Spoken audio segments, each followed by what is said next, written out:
Welcome to my dad's YouTube video. I really like this house because of the sticks and the rocks, and I made this fire it's on right now. In the bottom there's a switch that makes it lights up.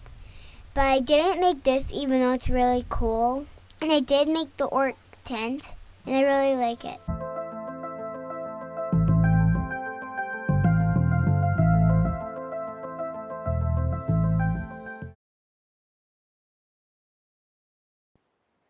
Hey, how's it going? Just checking in. It's been a while since I've done any kind of video, but testing out some new video equipment and some lighting and a new microphone that I got. I was working with my kids to try to craft some miniature stuff here. It's basically a little help from some of the other channels that are out there, but this is supposed to be like a campsite of some kind, and this little thing right over here to be sort of like some mud hut, like maybe a witch lives in there in the forest or something. There's a little fire going on inside there, but those two things were created with foam spray, that foam filler spray that you can get from the hardware store. So it was relatively cheap. So a little bit of a different approach to what I normally am talking about. This is a little bit more 3D based stuff.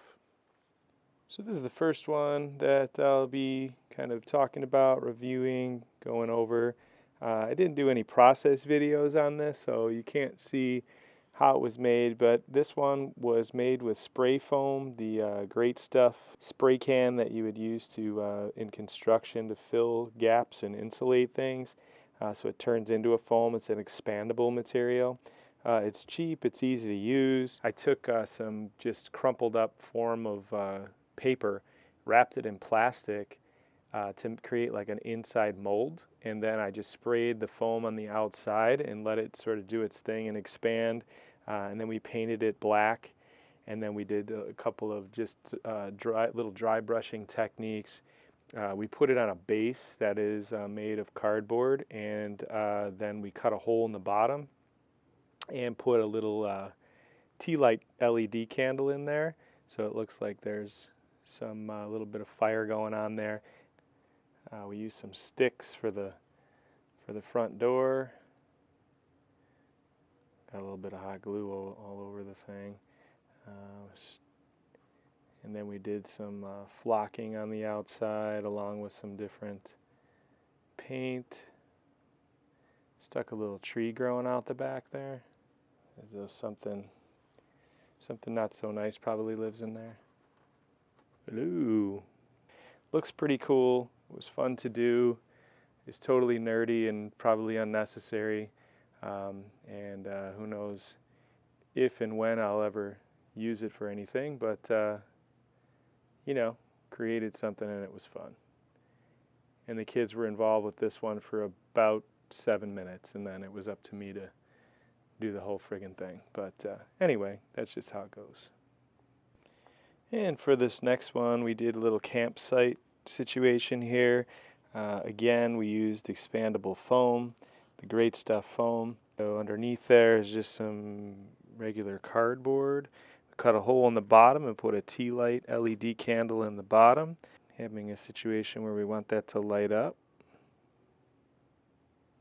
Get that cool flickering. That's how we did that. So we just put expandable foam all over there. There's some rocks in there. There's some hot glue to really kind of get the detail on that fire. And this could be just set down anywhere, and you can use that as a little campsite if you wanted to.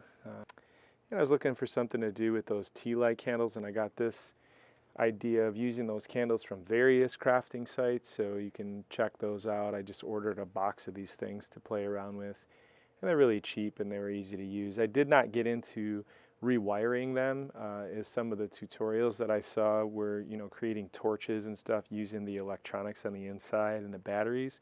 I just used them as they were, and just hot glued around them and added that foam around the outside of that so that you can it's just a little bit easier, a little less time consuming, I guess.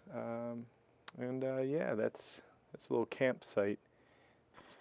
And this next one, it obviously took quite a bit of time. This was sort of like a medieval tavern sort of thing, and medieval inn.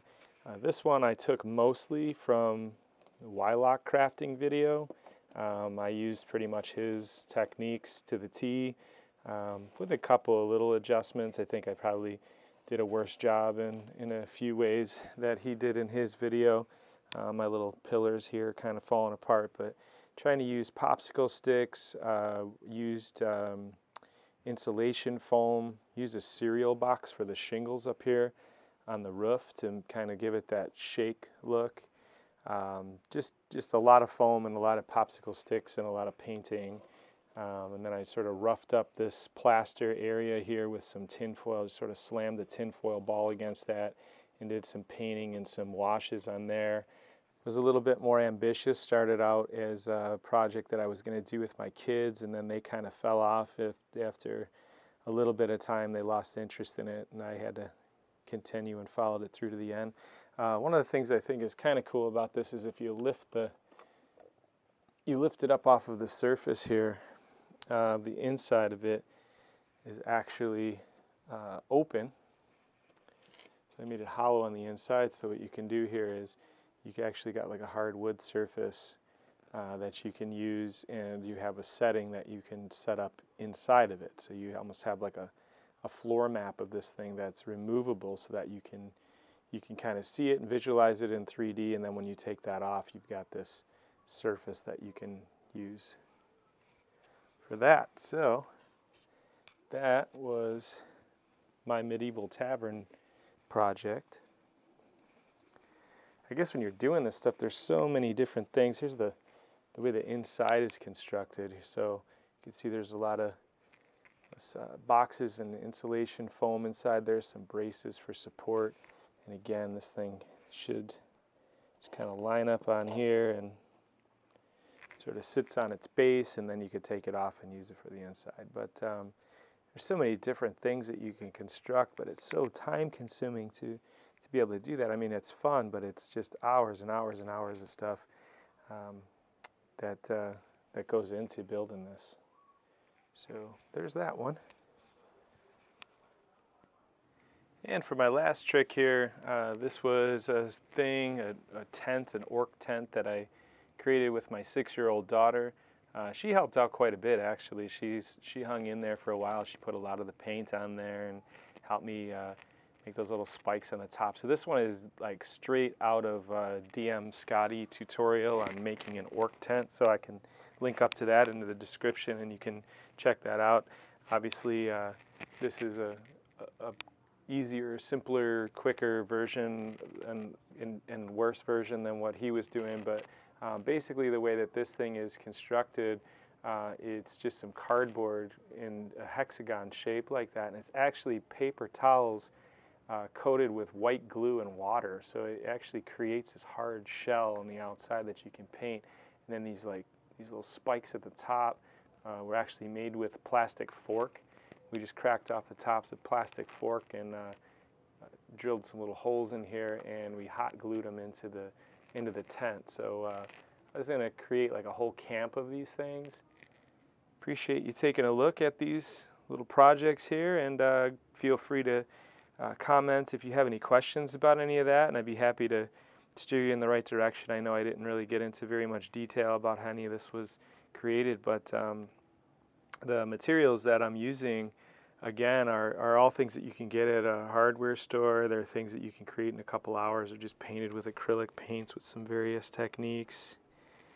And yeah, it's just sort of a cool, interesting, fun little side project that I wanted to share. So Thanks for watching. Like, there's like a little button that they put on the laptop or something, and then they say click it, and then you can never even miss a video. That's if you subscribe. Yeah. Giant snowman in the orc tent.